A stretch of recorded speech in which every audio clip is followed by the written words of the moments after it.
Devastated mom begs parents to have their doctors ask their sick child 4 important questions. The Baldwin family of Wales ushered in the new year joyously celebrating together, even though 13-year-old Peter was under the weather. Mom Beth initially suspected the flu, but it turned out to be so much worse than that. Beth thought Peter was sicker than he should be for having the flu, so she made an appointment with their physician before the holiday. Peter was diagnosed with a chest infection and given antibiotics. But his condition didn't improve. In fact, Peter's health grew worse. Since they'd already visited their doctor, Beth called her own mom for advice. By the time she arrived, Peter's grandma insisted Beth call for an ambulance. His condition was so grave. While Peter had already been examined by a medical practitioner, it was an emergency responder who accurately diagnosed Peter's underlying condition that had made his situation so severe. But by then, it was too late.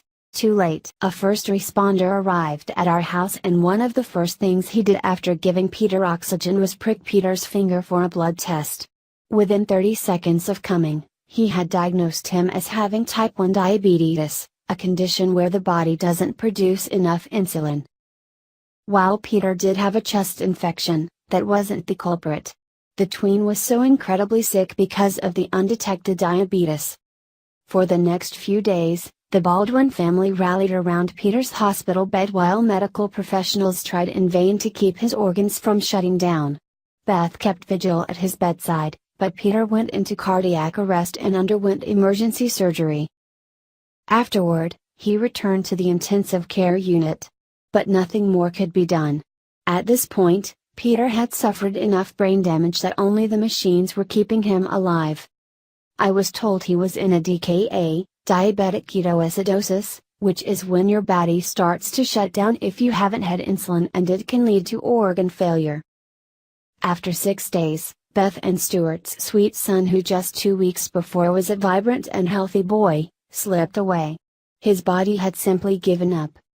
I felt like I failed him and there was nothing I could do. He'd gone. The family was told it wasn't fair to leave Peter on life support. So they had to make the difficult, cheerful decision to unhook him from the machines that were keeping him alive.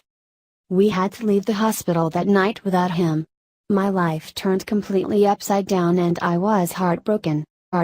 Once the family crawled out of their dark grief from the unthinkable loss of Peter, they decided to investigate the situation further. Beth now believes that if Peter's doctor had examined him further, had asked 4 simple questions, he would have diagnosed him with type 1 diabetes and saved his life. Peter wasn't a sickly child and the GP was correct to diagnose him as having a chest infection. But the examination stopped there without exploring if anything else was wrong, even though he was very ill.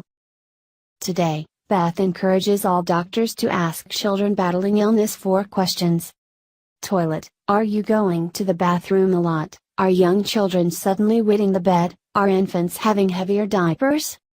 Thirsty: are you exceptionally thirsty and feel like you can't quench that thirst? Tired: do you feel more tired than usual? Thinner: have you been losing weight? Reflecting upon Peter's health before his unnecessary passing, Beth realized that Peter had all of those symptoms.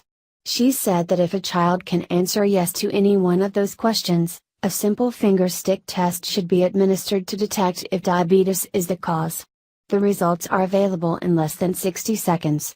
I'm angry, heartbroken, devastated and distraught that Peter's life could have been saved. Beth insists that her son's life would have been spared if he'd been asked the 4 T's. She believes many other children could be saved, too, by posing those 4 questions. Now, the Baldwins have made it their mission to raise awareness of type 1 diabetes and how to detect it. They have made their efforts and public education campaign Peter's legacy.